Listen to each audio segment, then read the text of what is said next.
Setelah bercerai, suamiku mengusirku dan berkata, tidak akan ada yang mau sama gembel sepertimu. Saat aku berjalan sendirian tak tahu arah, seorang kakek tua turun dari mobil mewah dan bertanya, apakah namamu Fania? Ikut aku. Dan apa yang dia katakan selanjutnya, mengubah segalanya. Sebelum ceritanya dimulai, silahkan tulis di kolom komentar dari daerah mana saja teman-teman yang menonton cerita ini. Jangan lupa like dan subscribe agar channel ini bisa semakin berkembang dan bisa mempersembahkan cerita yang lebih menarik lagi. Malam itu, hujan turun dengan derasnya, seolah langit Jakarta ikut menangisi nasib Fania. Di dalam rumah yang seharusnya menjadi istananya, Fania berdiri menggigil. Bukan hanya karena pendingin ruangan, tapi karena tatapan sedingin es dari suaminya, Rendra. Di samping Rendra, duduk dengan angkuh Mira, wanita yang Fania ketahui adalah selingkuhan suaminya. Pemandangan ini sudah cukup menyakitkan, tapi apa yang terjadi selanjutnya menghancurkan dunianya. Tanda tangani, kata Rendra, suaranya datar dan tanpa emosi. Dia melempar setumpuk kertas ke atas meja kopi di depan Fania. Fania, dengan hijabnya yang sedikit basah oleh air mata yang coba ditahannya, menatap kertas-kertas itu. Matanya membelalak ngeri. Surat cerai. Dan surat penyerahan seluruh aset. Apa ini, Mas? Aset apa? Ini rumah kita. Rendra tertawa sinis. Tawa yang tidak pernah Fania kenali sebelumnya. Rumah kita? Tidak ada lagi, kita, Fania. Dan ini bukan lagi rumahmu. Sejak awal, semua ini atas namaku. Kamu terlalu bodoh untuk menyadarinya. Tapi aku ikut bekerja. Uang tabunganku. Uang tabunganmu? Mira yang angkat bicara, suaranya manja dan penuh ejekan. Uangmu tidak ada artinya. Mas Rendra sudah mengurus semuanya. Sekarang, tanda tangani, atau kami akan membuat hidupmu lebih buruk. Fania menggeleng. Tidak. Aku tidak mau. Bentakan Rendra yang tiba-tiba membuat Fania terlonjak kaget. Tanda tangani. Rendra menarik tangan Fania dengan kasar, memaksakan pena ke jemarinya. Jangan buang waktuku. Aku dan Mira akan menikah. Kami butuh rumah ini bersih dari barang-barangmu. Dengan tangan gemetar dan hati yang hancur berkeping-keping, Fania menandatangani setiap lembar kertas di bawah tatapan tajam Rendra dan Mira. Dia tidak punya pilihan. Ancaman di mata Rendra terlalu nyata. Selesai. Dalam sekejap, pernikahannya, rumahnya, dan seluruh hidupnya lenyap. Rendra segera menyambar kertas-kertas itu. Dia tersenyum puas. Bagus. Sekarang, keluar dari rumahku. Mas, ini tengah malam. Hujan deras. Aku mau kemana? Fania memohon. Rendra berjalan ke sudut ruangan, mengambil sebuah koper butut yang sudah lama Fania simpan di gudang. Itu adalah koper yang Fania bawa saat pertama kali merantau ke Jakarta, jauh sebelum bertemu Rendra. Rendra melempar koper itu hingga tergeletak di depan kaki Fania. Isinya hanya beberapa potong baju lama miliknya yang Rendra suruh Mira kumpulkan. Itu urusanmu, desis Rendra. Dia membuka pintu utama lebar-lebar. Angin malam dan tempias hujan langsung menerpa wajah Fania. Rendra mencengkeram lengan Fania, menyeretnya tanpa belas kasihan, dan mendorongnya keluar dari pintu. Fania jatuh tersungkur di teras yang basah. Kopernya terlempar di sampingnya. Pergi. Rendra berteriak. Suaranya penuh kebencian dan kemenangan. Tidak akan ada yang mau sama wanita miskin gembel sepertimu. Pintu itu dibanting dengan keras. Suara kunci yang diputar dari dalam terdengar begitu final. Fania terduduk di teras yang basah, hijabnya basah kuyup oleh hujan dan air mata. Dia menatap pintu yang tertutup itu. Pintu rumah yang dia bantu bangun, pintu yang kini tertutup selamanya untuknya. Dia telah kehilangan segalanya. Suami, rumah, harta, harga diri. Perlahan, Fania bangkit. Dia mengambil koper bututnya. Dia tidak tahu harus melangkah kemana. Dia tidak punya siapa-siapa lagi di kota ini. Dia mulai berjalan tanpa arah, menyusuri jalanan yang sepi dan gelap. Hujan deras menyamarkan air matanya. Setiap langkah terasa berat, seberat penghinaan yang baru saja dia terima. Kata-kata Rendra terus terngiang di telinganya. Gembel. Wanita miskin. Dia berjalan entah sudah berapa lama. Kakinya mati rasa. Pakaiannya melekat di tubuh karena basah. Dia berhenti di bawah lampu jalan yang redup, mencoba berpikir. Apa yang harus dia lakukan? Pulang ke kampung? Dia bahkan tidak punya uang untuk ongkos bus. Tepat saat keputusasaan mencapai puncaknya, sebuah mobil sedan mewah berwarna putih berhenti tepat di sampingnya. Fania terkejut, dia refleks mundur selangkah, takut jika itu orang jahat. Kaca jendela belakang mobil itu turun perlahan. Di dalamnya, duduk seorang kakek tua berwajah teduh. Dia mengenakan kemeja batik yang rapi. Kakek itu menatap Fania dengan senyum tipis yang menenangkan. "Apakah namamu Fania?" tanya kakek itu dengan suara lembut namun berwibawa. Fania tertegun. Bagaimana kakek ini tahu namanya? Dengan ragu, dia mengangguk. Kakek itu tersenyum lebih lebar. "Ikut aku," katanya. "Ayahmu, Pak Atmaja, mewariskan rumah mewah dan seluruh harta perusahaan untukmu." Fania berdiri mematung. Ucapan kakek tua itu terdengar seperti lelucon yang sangat kejam di tengah situasinya yang menyedihkan. "Ayahku, Pak Atmaja, mewariskan harta? Bapak salah orang," kata Fania lirih, suaranya serak. "Ayah saya, Pak Atmaja, sudah lama meninggal. Dan dia hanya karyawan biasa. Kami hidup sederhana. Dia tidak mungkin punya harta." Kakek tua itu, yang kemudian memperkenalkan dirinya sebagai Pak Tulus, menggeleng pelan. "Dia memang ingin kamu berpikir begitu, Nona Fania. Semua itu untuk melindungimu." Fania masih ragu. Tapi tatapan mata Pak Tulus begitu tulus, dan dia tidak punya tempat lain untuk pergi. Dingin menusuk tulangnya. Akhirnya, dia mengangguk dan masuk ke dalam mobil mewah itu. Kehangatan di dalam mobil terasa begitu kontras dengan dingin di luar dan di hatinya. Pak Tulus memberikan Fania sehelai selimut tebal dari jok depan. Mobil melaju membelah malam. Fania hanya diam, terlalu syok untuk bertanya lebih banyak. Pak Tulus sepertinya mengerti.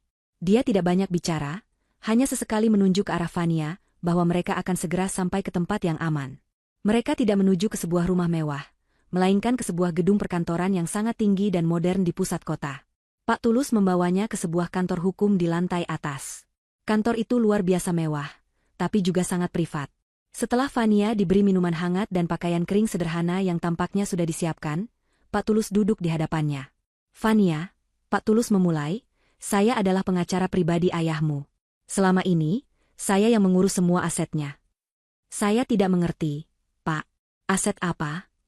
Pak Tulus meletakkan sebuah map tebal di atas meja. "Ayahmu, Pak Atmaja, adalah pendiri sekaligus pemilik tunggal Adijaya Group."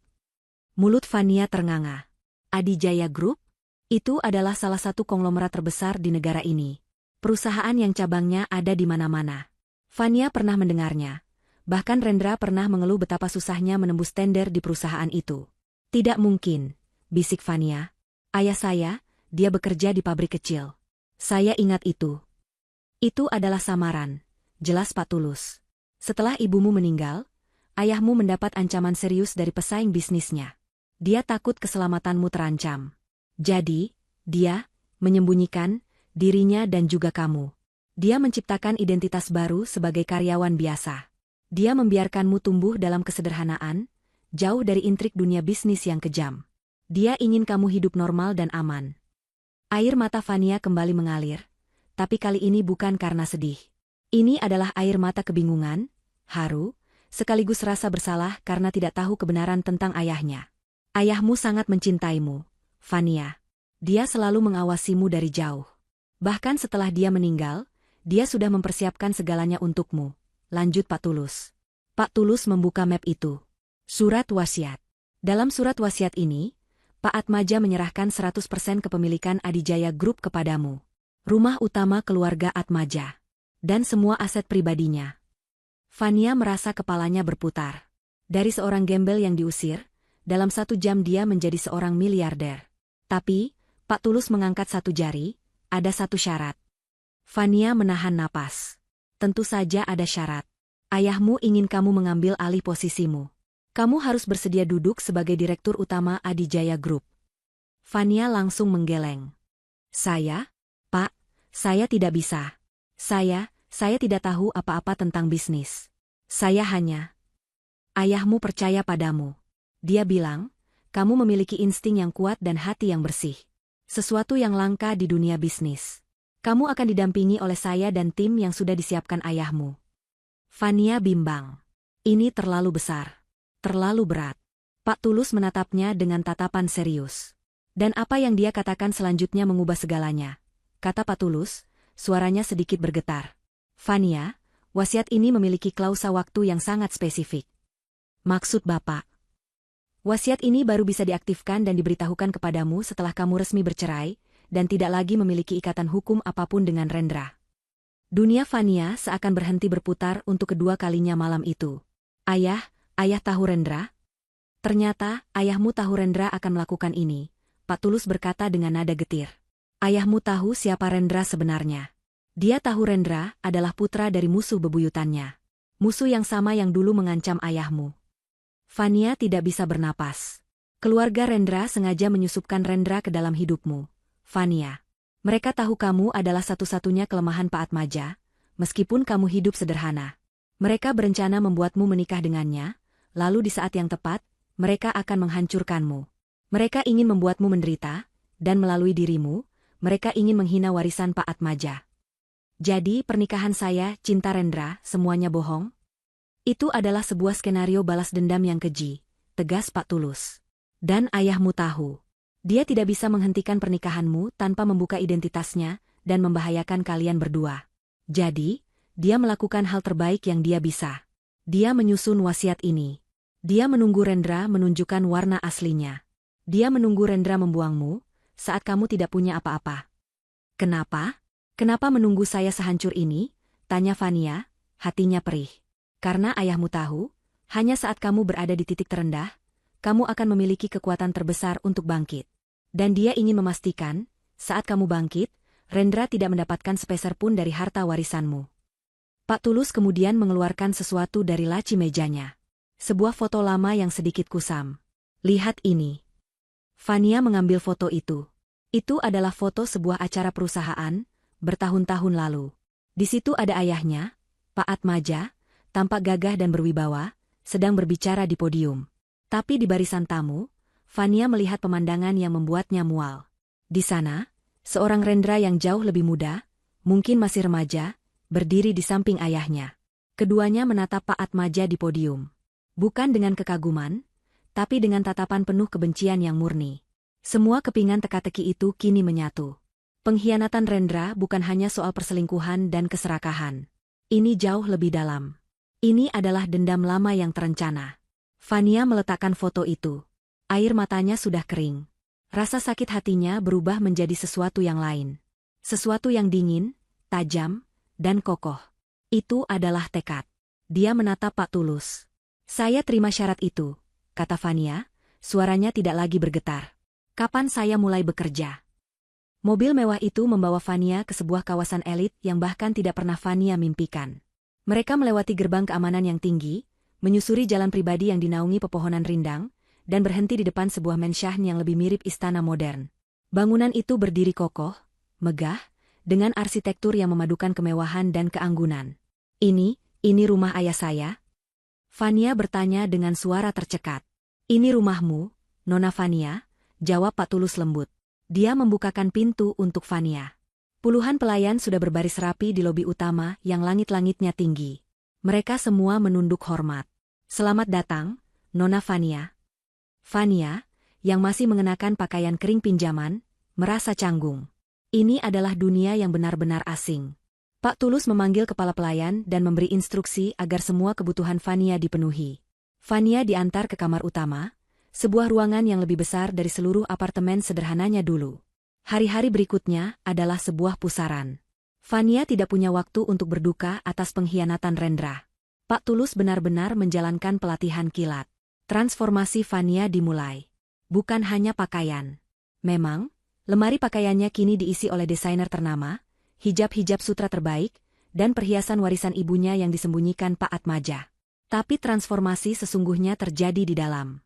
Pak Tulus membawakan setumpuk dokumen. Ini adalah struktur Adijaya Group. Ini adalah Dewan Direksi. Ini adalah laporan keuangan. Setiap hari, Fania belajar. Dia menelan informasi tentang ekonomi makro, hukum korporat, dan manajemen strategis. Pak Tulus mendatangkan tutor-tutor terbaik. Awalnya Fania kewalahan. Dia merasa bodoh dan tidak mampu. Tapi setiap kali dia ingin menyerah, dia teringat akan wajah ayahnya di foto yang ditunjukkan Pak Tulus. Wajah Rendra yang menatap ayahnya dengan kebencian. Dia tidak lagi belajar untuk dirinya sendiri. Dia belajar untuk membalas dendam ayahnya. Dia belajar untuk merebut kembali apa yang seharusnya menjadi miliknya. Kelembutan di matanya perlahan memudar, digantikan oleh ketajaman seorang pejuang. Hijab yang dulu membingkai wajah lugu, kini membingkai wajah seorang ratu yang sedang mempersiapkan perang. Suatu sore, Pak Tulus membawanya ke ruang kerja utama Pak Atmaja. Ruangan itu besar, dipenuhi rak buku tinggi dan aroma kayu mahoni yang khas. "Ayahmu menghabiskan sebagian besar waktunya di sini," kata Pak Tulus. Fania menyentuh meja kerja ayahnya. Dia merasakan getaran kekuatan di ruangan itu. Matanya tertuju pada sebuah lukisan besar di belakang kursi kerja. Lukisan pemandangan. Fania merasa ada yang aneh. "Pak Tulus," panggil Fania. "Lukisan ini?" Pak Tulus tersenyum. Dia menghampiri lukisan itu dan menekan sebuah tombol tersembunyi di bingkainya. Lukisan itu bergeser, memperlihatkan sebuah brankas baja besar yang tertanam di dinding. Jantung Fania berdebar. Pak Tulus memutar kombinasi angka yang rumit dan pintu brankas terbuka. Isinya bukan tumpukan uang atau emas batangan. Isinya adalah puluhan map dokumen, beberapa kaset rekaman lama, dan sebuah buku harian bersampul kulit.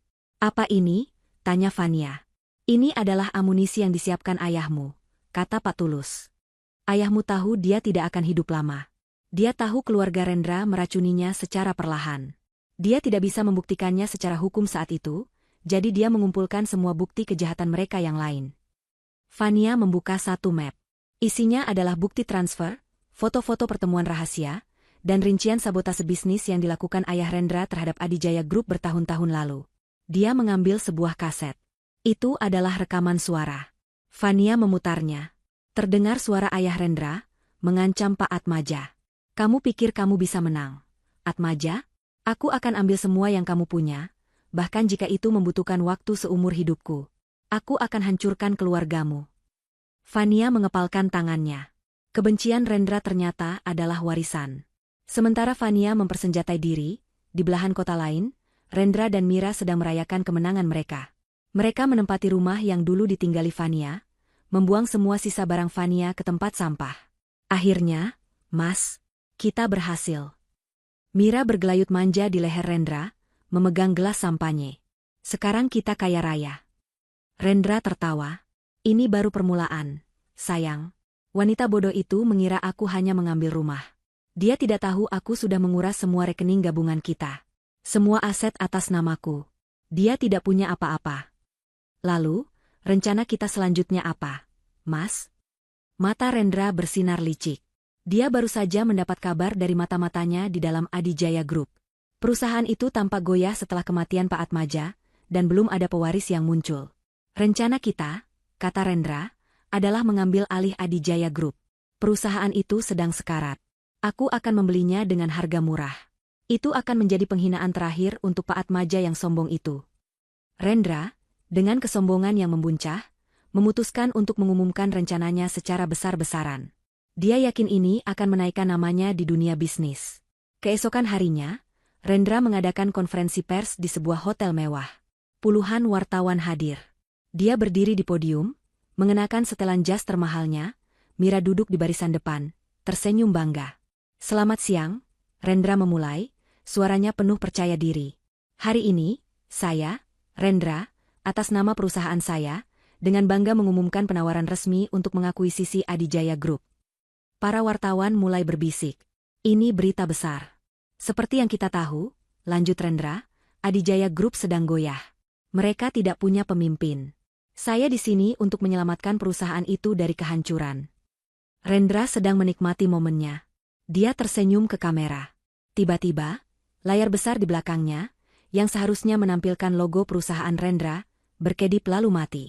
Rendra berhenti bicara, tampak kesal. "Ada masalah teknis?" Layar itu menyala lagi.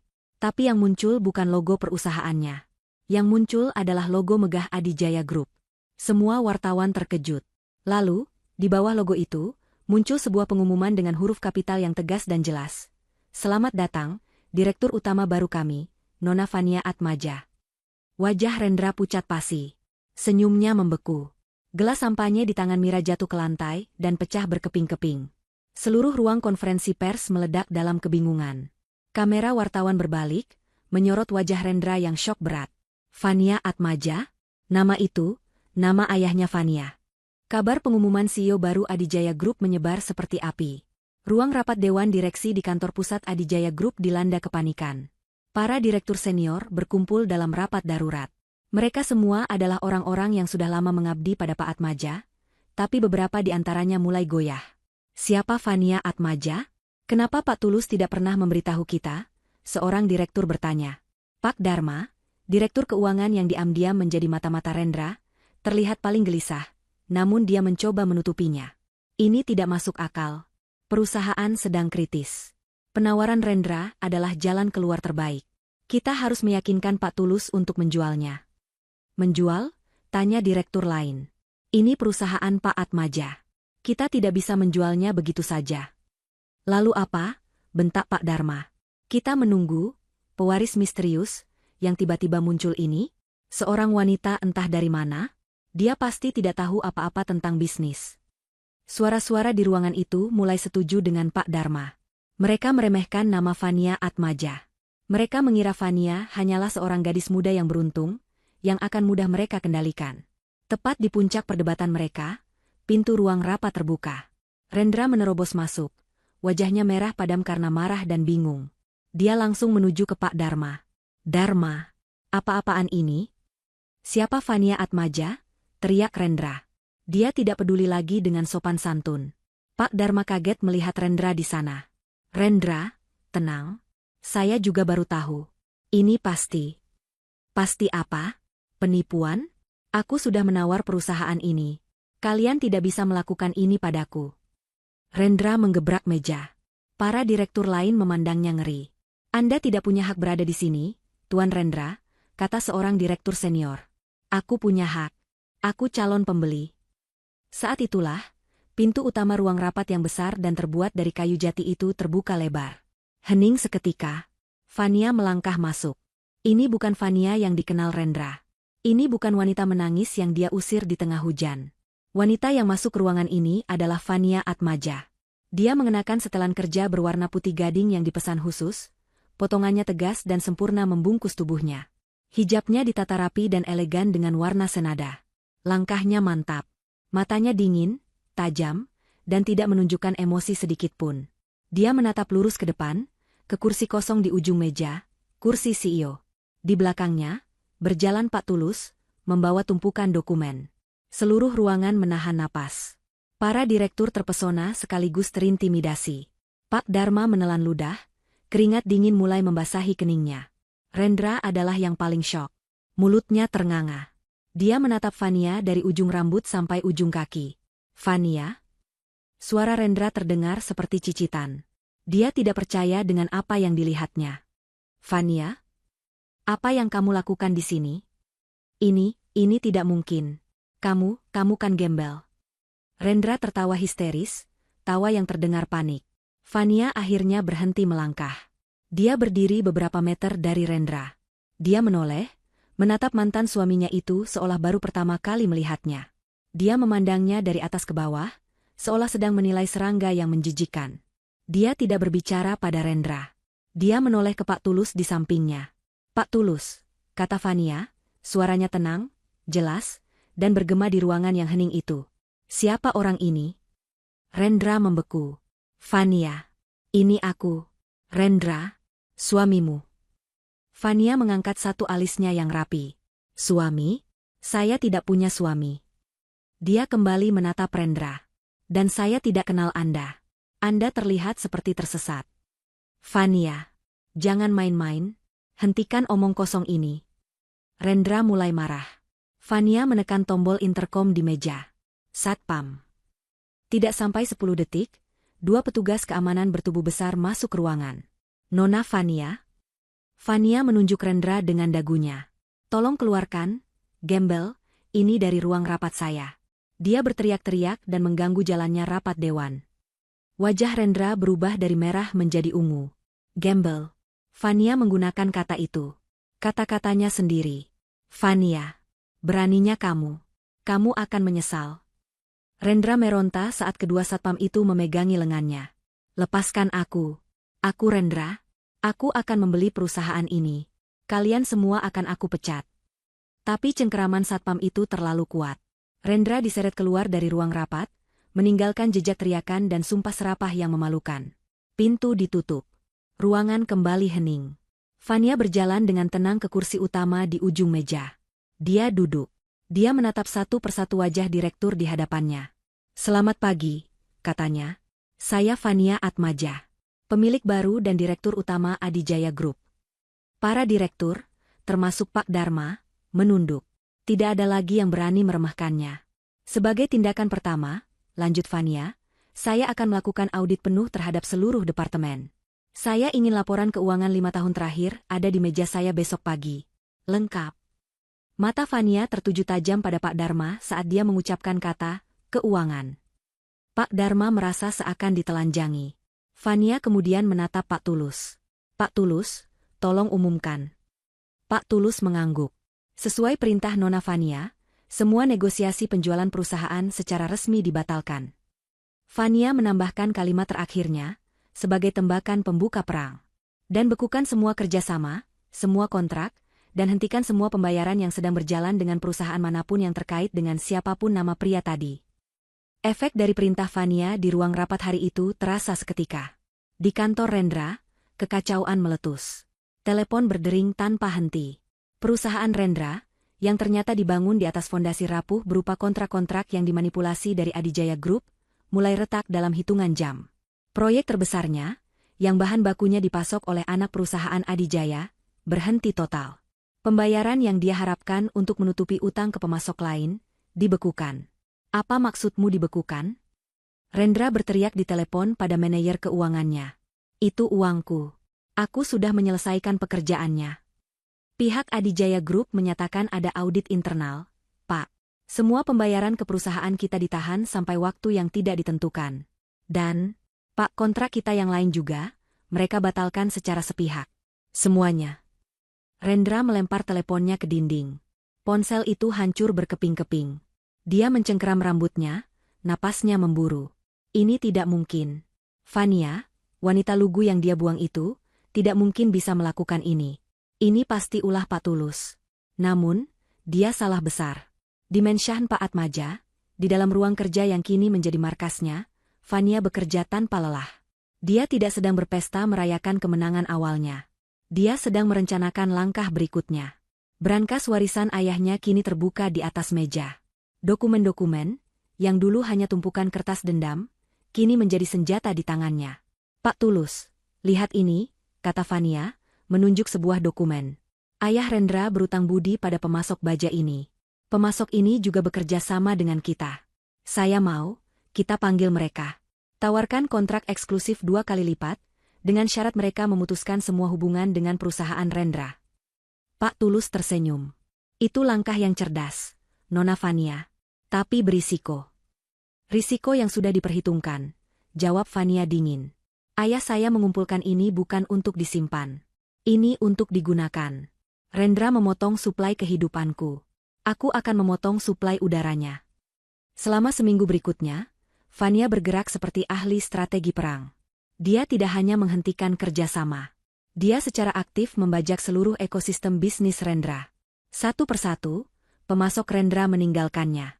Klien-kliennya, yang mencium bau kebangkrutan, menarik proyek mereka. Bank yang selama ini memujinya, kini menelepon setiap jam menanyakan kapan cicilan utang akan dibayar. Perusahaan Rendra yang sedang menanjak, kini terjun bebas. Di tengah kesibukannya menghancurkan musuh, Fania tidak melupakan misteri terbesarnya. Suatu malam, dia menatap potret besar Pak Atmaja di dinding. "Pak Tulus," panggil Fania, suaranya melembut untuk pertama kali. "Saya tidak percaya ayah meninggal karena kecelakaan mobil biasa." Pak Tulus menghela napas panjang.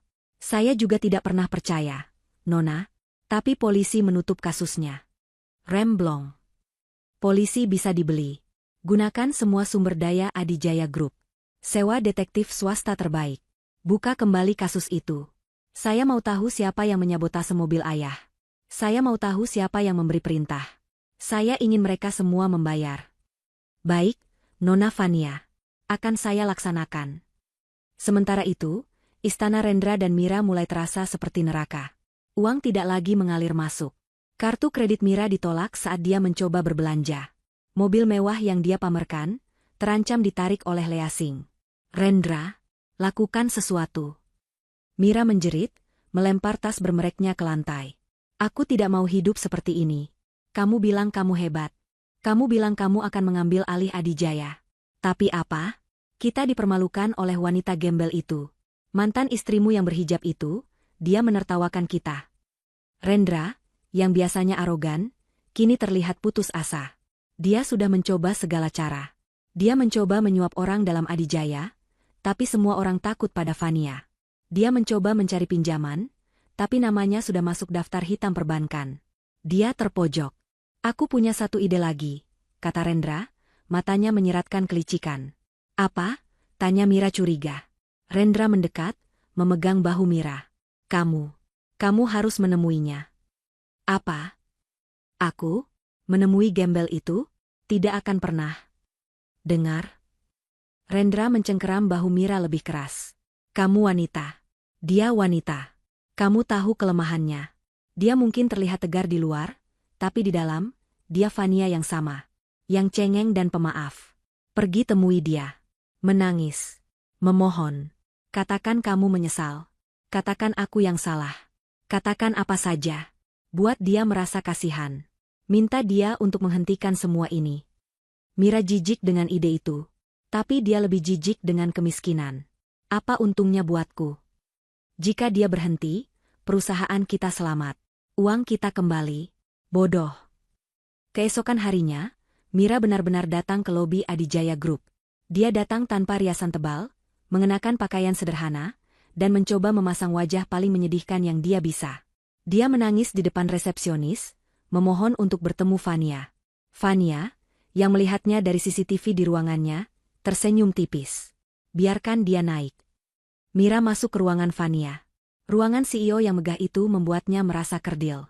Fania duduk di singgasananya, tenang dan berwibawa. Fania. Mira memulai aktingnya. Dia langsung berlutut. Fania, tolong maafkan aku. Aku tahu aku salah. Aku sudah merampas Mas Rendra darimu. Fania hanya menatapnya, tidak tergerak. Mas Rendra, dia kalut. Fania. Dia tidak bermaksud menyakitimu. Dia stres. Tolong, jangan hancurkan dia. Jangan hancurkan kami. Kami tidak punya apa-apa lagi. Kamu sudah menang, Fania. Tolong ampuni kami. Mira menangis terseduh-seduh, persis seperti yang dia latih. Fania membiarkannya menangis selama 1 menit penuh dalam keheningan. Lalu, Fania menekan sebuah tombol di mejanya. Layar besar di dinding menyala. Di layar, muncul sebuah rekaman CCTV. Rekaman dari rumah Fania dulu, tepat di malam dia diusir. Di rekaman itu, Rendra dan Mira sedang tertawa dan bersulang sampanye. Terdengar suara Mira, akhirnya gembel itu pergi juga. Sekarang kita bisa menikmati semua ini, Mas. Tangisan Mira langsung berhenti. Wajahnya pucat pasi. Fania menatapnya, senyumnya dingin menusuk. Hilaf yang mana maksudmu? Yang ini? Atau yang ini? Fania memutar rekaman lain. Rekaman audio dari brankas ayahnya. Rekaman saat Rendra dan ayahnya merencanakan untuk mendekati Fania bertahun-tahun lalu. Untuk membuat Fania si yatim piatu bodoh itu jatuh cinta. Mira gemetar hebat. Dia tidak tahu Fania memiliki ini. Pergi, kata Fania. Sebelum saya panggil satpam untuk menyeretmu keluar. Seperti aku menyeret mantan suamimu. Mira lari terbirit-birit keluar ruangan, terhina. Setelah Mira pergi, Fania memanggil Pak Tulus. Pak Tulus, kata Fania, saya berubah pikiran. Menghancurkan perusahaannya saja tidak cukup. Dia sudah menghancurkan reputasiku dan ayahku. Apa rencana Anda, Nona?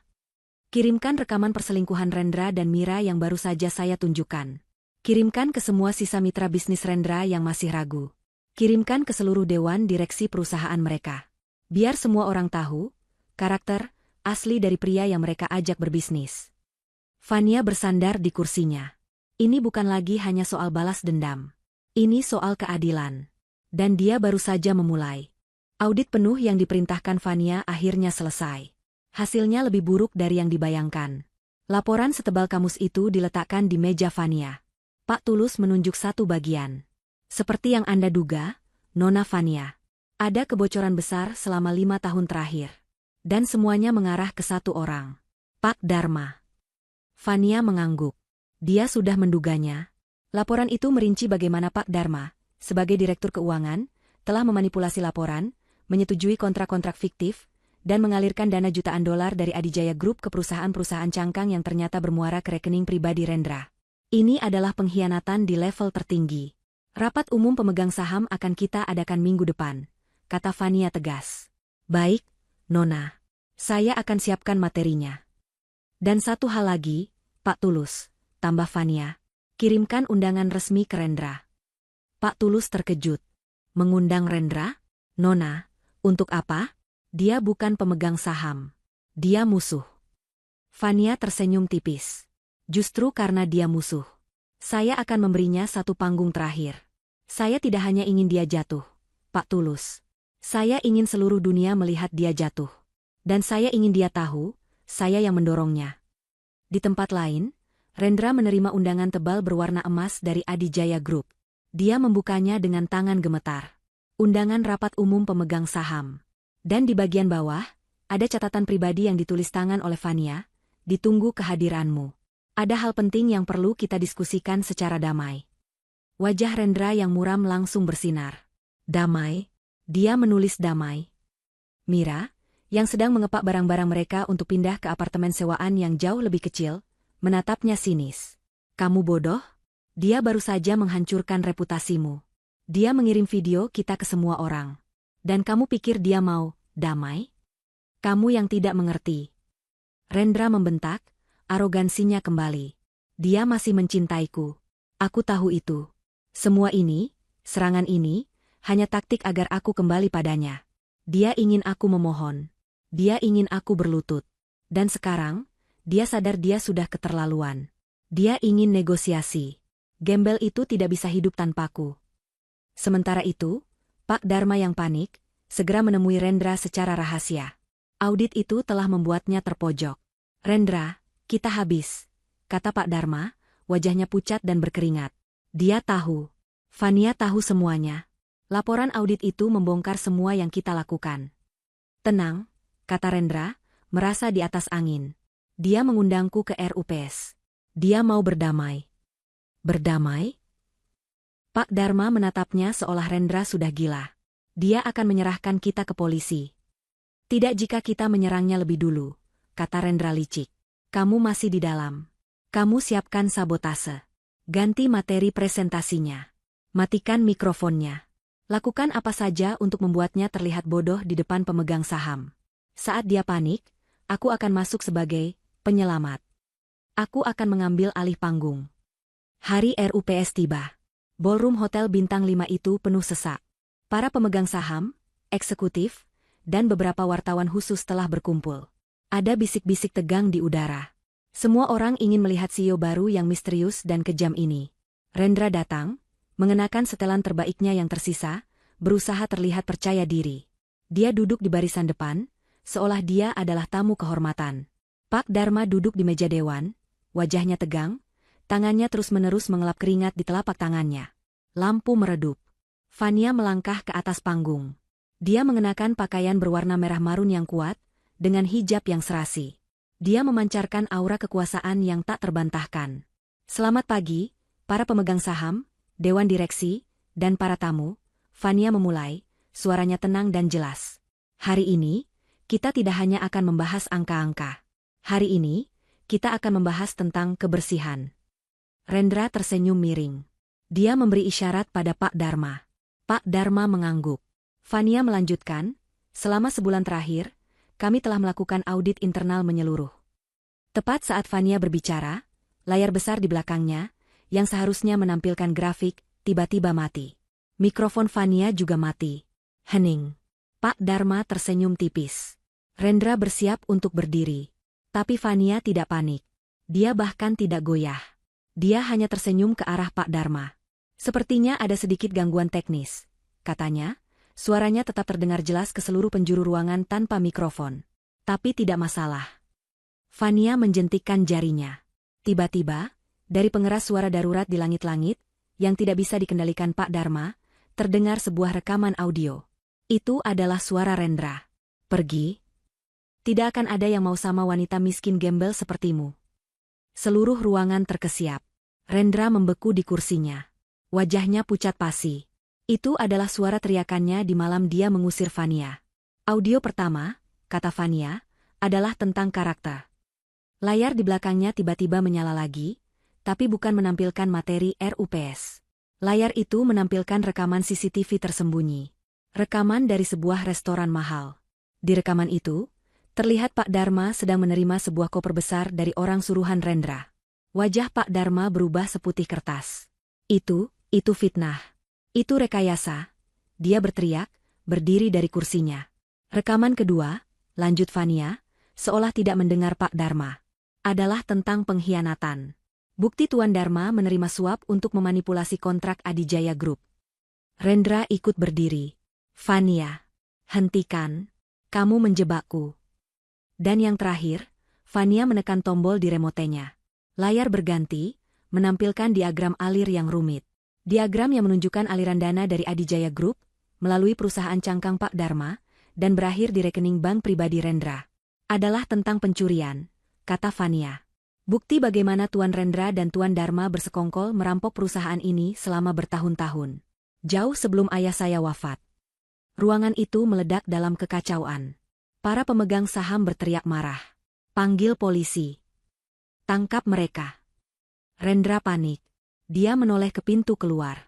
Pak Dharma sudah berlari lebih dulu, mencoba menerobos kerumunan. Satpam, tahan dia. Fania memberi perintah. Tapi mereka tidak perlu. Tepat saat Pak Dharma mencapai pintu utama, pintu itu terbuka lebar.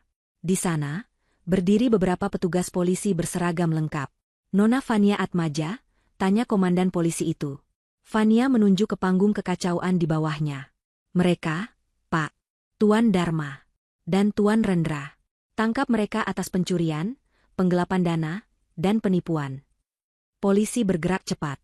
Rendra tidak bisa lari. Dia ditangkap di depan ratusan pasang mata, di depan kamera wartawan yang menyala. Penghinaannya total. Saat dia diborgol dan diseret keluar, matanya bertemu dengan mata Fania di atas panggung. Fania hanya menatapnya. Dingin. Tanpa emosi. Tanpa kemenangan. Hanya keadilan. Penangkapan Rendra dan Pak Dharma di rapat umum pemegang saham menjadi berita utama nasional. Wajah Rendra yang diborgol dan diseret keluar terpampang di setiap layar televisi dan halaman depan koran. Nama, Rendra, dalam sekejap menjadi simbol keserakahan dan penipuan. Namun, di balik jeruji besi, Rendra tidak bertahan lama. Dengan sisa-sisa koneksi dan uang yang masih dimiliki ayahnya, Rendra berhasil keluar dengan jaminan. Dia melangkah keluar dari kantor polisi, mengharapkan setidaknya ayahnya menjemput atau sopir pribadinya menunggu. Tapi yang ada hanya tatapan sinis dari beberapa wartawan yang masih tersisa dan keheningan. Ayahnya terlalu sibuk menyelamatkan perusahaannya sendiri yang kini ikut terseret. Rendra harus naik taksi online untuk kembali ke apartemen sewaan kecil yang baru beberapa hari dia tempati bersama Mira. Dia berencana menjadikan Mira pelampiasan amarahnya. Namun, saat dia tiba, dia menemukan pemandangan yang berbeda. Koper-koper Mira sudah berdiri rapi di dekat pintu. "Kamu mau kemana?" tanya Rendra. Suaranya serak dan lelah. Mira, yang sudah berdandan rapi, menatap Rendra dengan tatapan yang belum pernah Rendra lihat. Itu bukan tatapan manja atau marah. Itu adalah tatapan jijik. Aku mau pergi. Jauh darimu, kata Mira dingin. Pergi?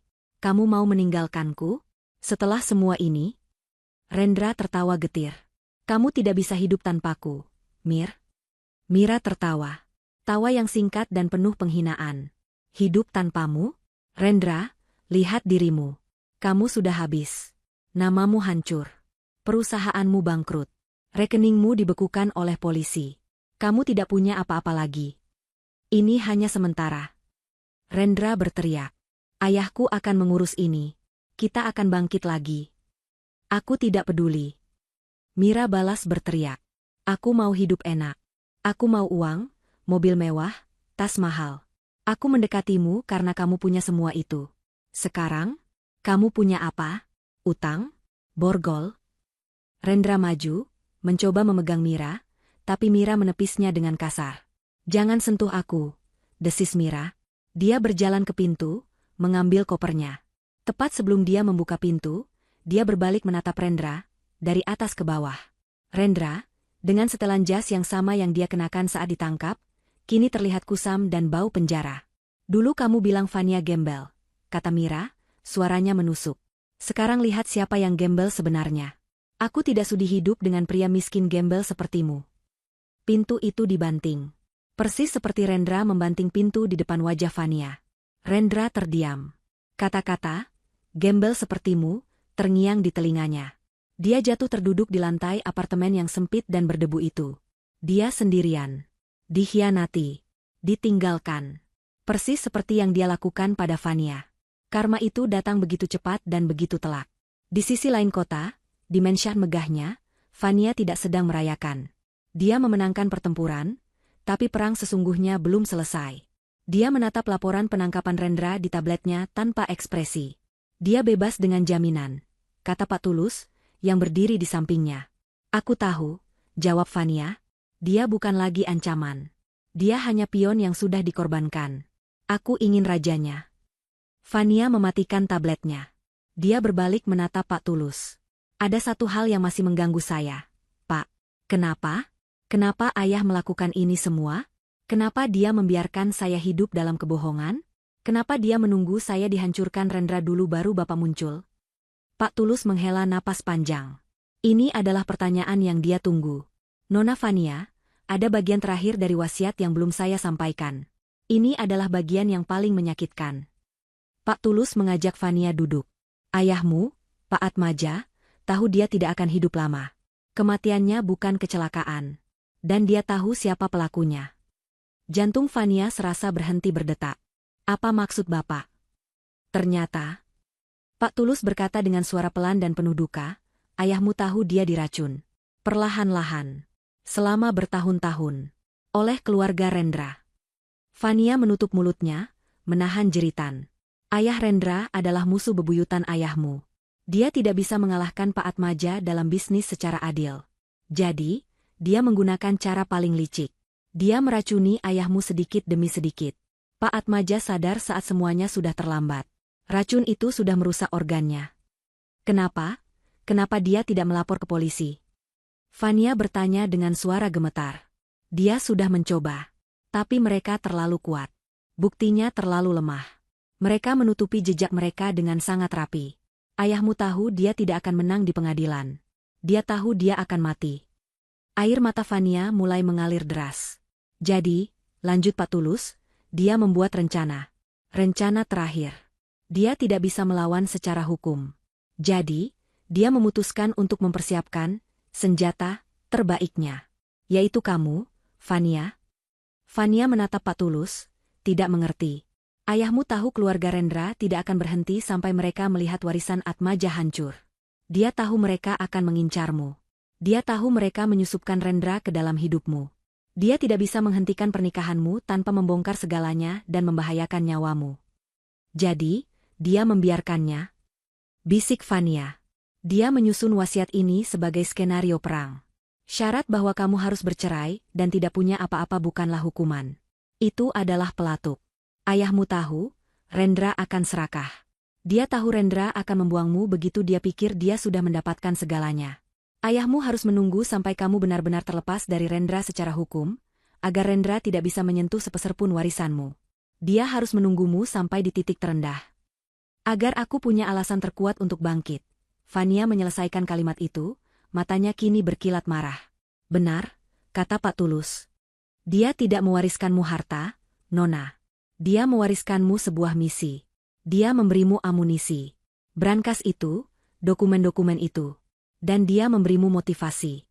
Dia tahu, hanya putri yang hatinya hancur dan disakiti, yang memiliki kekuatan untuk melawan dinasti yang begitu kuat. Fania menghapus air matanya dengan kasar. Kesedihannya menguap, digantikan oleh kemarahan yang membara. Ayahnya tidak meninggalkannya. Ayahnya sedang berperang dari dalam kubur, melalui dirinya. Tepat saat itu, ponsel Pak Tulus berdering. Dia mengangkatnya.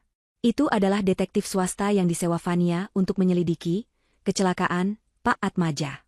Ya, apa? Anda yakin? Kirimkan rekamannya sekarang. Pak Tulus menutup telepon. Wajahnya tegang. Nona, mereka menemukannya. Menemukan apa?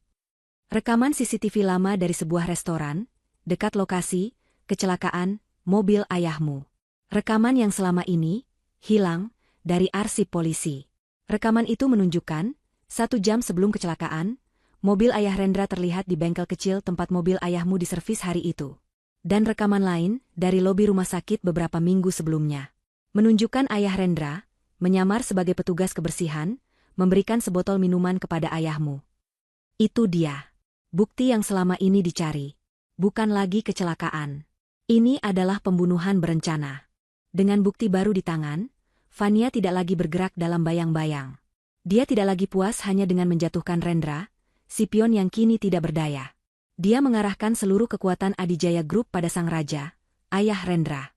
Pak Tulus, kata Fania dalam rapat darurat keesokan paginya.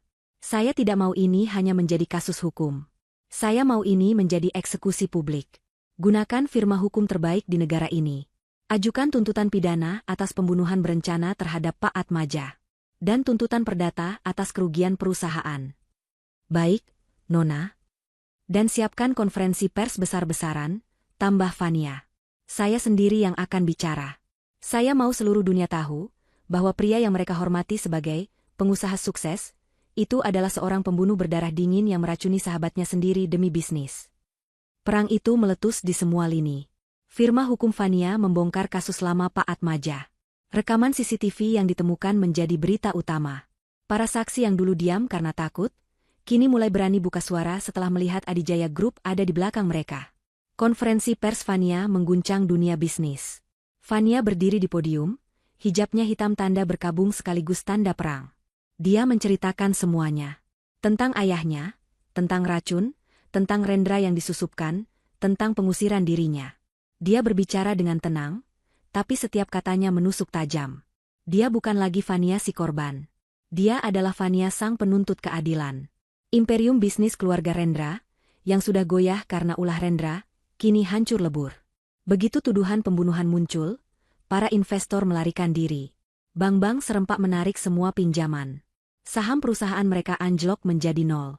Ayah Rendra, yang sombong dan merasa tak tersentuh, akhirnya ditangkap di kantornya sendiri. Dia bahkan tidak melawan.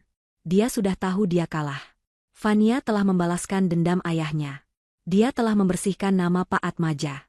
Dia telah merebut kembali kehormatannya. Tapi bagaimana dengan Rendra? Kejatuhan ayahnya adalah paku terakhir di peti mati Rendra. Dia kini benar-benar sendirian. Uang jaminannya ditarik. Dia menjadi buronan, tapi dia tidak punya tempat untuk lari. Dia tidak punya uang sepeser pun. Dia menjual jam tangan mewahnya yang tersisa untuk makan beberapa hari. Setelah itu, dia benar-benar nol. Rendra, pria yang dulu menghina Fania sebagai gembel, kini menjalani arti kata itu sesungguhnya. Dia tinggal di sebuah kontrakan petak yang kumuh, berdesakan dengan belasan orang lain. Dia mencoba mencari pekerjaan. Tapi wajahnya ada di mana-mana. Setiap dia mencoba melamar sebagai kuli bangunan atau tukang cuci piring, orang-orang akan mengenalinya. Hei! Bukannya ini Rendra si penipu yang di TV? Dia akan diusir, diludahi, bahkan terkadang dipukuli oleh orang-orang yang merasa tertipu olehnya atau sekadar melampiaskan amarah. Dia akhirnya berakhir di jalanan. Tidur di bawah jembatan, mengais makanan sisa dari tempat sampah restoran. Pakaiannya compang-camping. Tubuhnya kurus dan bau. Janggutnya tumbuh liar. Dia bukan lagi Rendra yang tampan dan arogan. Dia adalah bayangan dari seorang pria, hantu yang berkeliaran di jalanan yang dulu dia kuasai. Dia akhirnya mengerti rasa lapar, rasa dingin, dan rasa putus asa yang sesungguhnya. Suatu hari, Pak Tulus datang ke ruang kerja Fania. Fania sedang meninjau laporan untuk membangun yayasan amal atas nama ayahnya. Nona Fania, kata Pak Tulus, semua sudah selesai. Perusahaan ayah Rendra dinyatakan bangkrut. Aset-aset mereka akan disita dan dilelang oleh negara dan bank untuk membayar ganti rugi. Bagus, kata Fania, tanpa mengalihkan pandangan dari laporannya. Ada satu hal lagi, kata Pak Tulus ragu.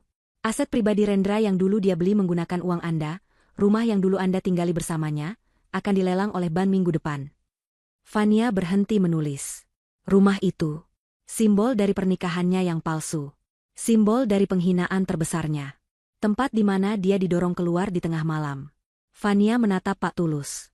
Matanya yang tadi tenang, kini kembali menajam. Cari tahu kapan dan di mana lelangnya, katanya. Saya akan ke sana. Hari pelelangan itu tiba.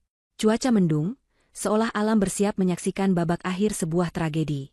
Rumah yang dulu menjadi istana Vania dan Rendra, kini berdiri kaku dan dingin. Catnya sedikit kusam, tamannya tak terurus. Bank telah memasang spanduk lelang besar di depannya. Puluhan orang berkumpul di halaman depan. Para investor properti, pasangan muda yang mencari rumah idaman, dan beberapa spekulan. Di antara kerumunan itu, di sudut paling belakang, berdiri sesosok pria. Pakaiannya kotor dan compang-camping.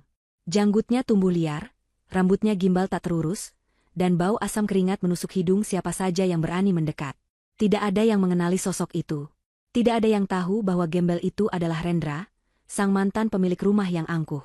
Rendra menatap rumah itu dengan tatapan nanar. Ini adalah benteng terakhirnya. Simbol terakhir dari kejayaannya. Setelah berbulan-bulan hidup di jalanan, tidur di bawah jembatan, dan mengais makanan dari tempat sampah, dia mendengar kabar pelelangan ini. Dengan sisa tenaga, dia berjalan kaki puluhan kilometer hanya untuk bisa melihat rumah ini untuk terakhir kalinya. Dia tidak datang untuk membeli. Dia datang karena delusi.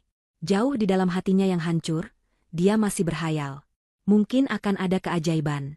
Mungkin para peserta lelang akan memandangnya, merasa kasihan, dan membatalkan lelang ini. Mungkin Vania akan muncul, menangis, dan menyadari bahwa dia sudah menghukum Rendra terlalu keras, lalu mengembalikannya ke pelukannya. Itu adalah satu-satunya harapan yang membuatnya tetap hidup. Juru lelang memulai. Baik, kita mulai untuk aset di Jalan Kencana nomor 7. Sebuah rumah mewah di atas tanah 1000 meter persegi. Harga dibuka di angka 5 miliar rupiah. Hati Rendra serasa diremas. 5 miliar. Dulu dia membeli rumah itu dengan uang Vania, dan dia merasa seperti raja. Sekarang, angka itu terdengar seperti ejekan. 5 miliar 500 juta, teriak seorang bapak berkemeja batik. 6 miliar, sahut seorang wanita muda yang tampak seperti investor. Harga terus naik. 6,5 miliar. 7 miliar. Para penawar mulai berguguran.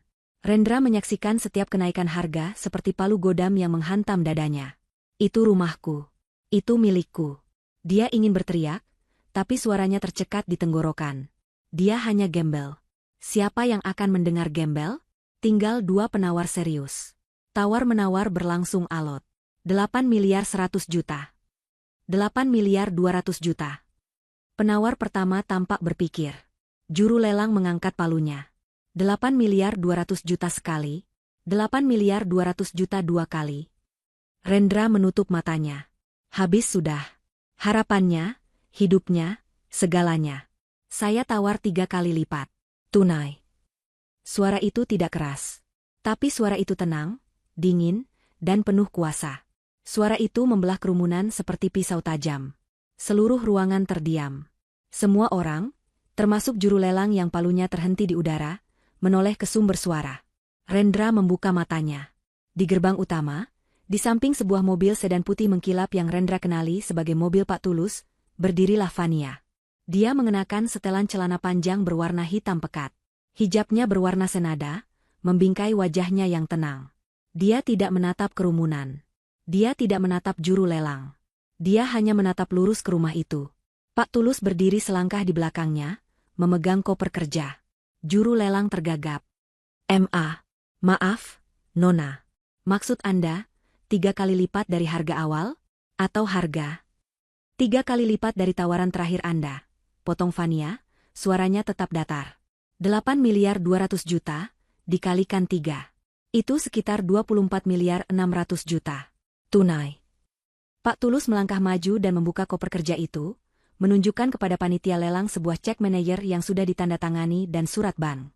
Kerumunan meledak dalam bisikan. Ini gila. Siapa wanita ini?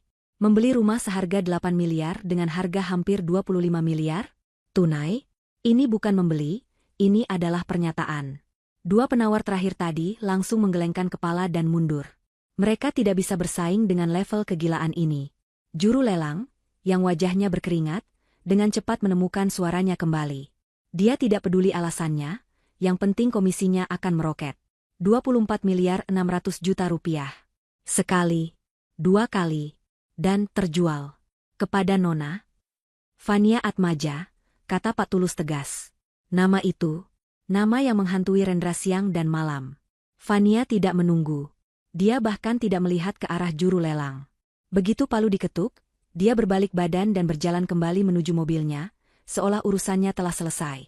Dia telah membeli rumah seharga puluhan miliar, semudah membeli kacang goreng. Bagi Rendra, pemandangan itu menyalakan sebuah api harapan yang gila di dalam otaknya yang sudah lama rusak. Dia beli rumah itu. Dia tidak membiarkannya jatuh ke tangan orang lain. Kenapa? Kenapa dia rela membayar 3 kali lipat? Hanya ada satu jawaban. Satu jawaban yang masuk akal bagi Rendra. Dia masih mencintaiku. Rendra tiba-tiba mendapat kekuatan. Dia tidak peduli lagi dengan tatapan jijik orang-orang. Dia berlari. Dia menerobos kerumunan, mendorong bapak-bapak dan ibu-ibu yang kaget. Fania. Fania, tunggu, teriaknya. Suaranya serak dan parau, lebih mirip lolongan binatang. Fania sudah mencapai pintu mobilnya. Pak Tulus hendak membukakan pintu. Fani. Rendra berhasil mencapainya. Dia tidak peduli dengan Pak Tulus atau satpam yang kini berjaga. Dia jatuh tersungkur. Dia bersujud dan memeluk kaki Fania. Memeluk sepatu hak tinggi mahal yang kini kotor oleh lumpur dari tangan Rendra. Fania. Fania, jangan pergi. Rendra menangis. Air mata bercampur dengan kotoran di wajahnya. Pak Tulus dan satpam bergerak maju, tapi Fania mengangkat sebelah tangannya. Memberi isyarat agar mereka berhenti. Dia menunduk. Menatap kepala Rendra yang tertutup rambut gimbal di kakinya. Fania, apa yang kamu lakukan? Rendra terisak-isak. Wajahnya masih mencium sepatu Fania. Kenapa kamu beli rumah ini, Fania? Ini rumah kita. Dia mendongak. Matanya yang merah dan gila menatap Fania penuh harap. Kamu masih mencintaiku, kan? Bisiknya, suaranya bergetar antara harapan dan ketakutan. Kamu melakukan ini semua untuk kita kembali, kan? Kamu ingin memberiku pelajaran, aku tahu. Dan aku sudah belajar. Fania, aku sudah belajar. Tolong bawa aku kembali. Keheningan menyelimuti jalanan itu. Kerumunan peserta lelang yang tadi berbisik-bisik, kini terdiam, menyaksikan drama yang lebih intens dari lelang manapun. Mereka melihat seorang gembel bersujud di kaki seorang wanita kaya raya yang berhijab elegan. Fania menatap Rendra. Tatapannya tidak mengandung cinta. Tidak mengandung benci. Tidak mengandung apa-apa. Hanya dingin. Sedalam lautan di musim beku. Dia mengingat malam itu. Malam di mana dia bersujud, memohon di depan pintu yang tertutup, di tengah hujan. Dan pria ini membanting pintu di depan wajahnya. Tolong aku, Fania. Rendra merengek lagi, seperti anak kecil. Dia menggosokkan pipinya ke sepatu Fania. Lihat aku. Aku tidak punya apa-apa lagi. Mereka mengambil semuanya. Ayahku di penjara. Mira meninggalkanku. Aku lapar, Fania. Aku kedinginan. Aku.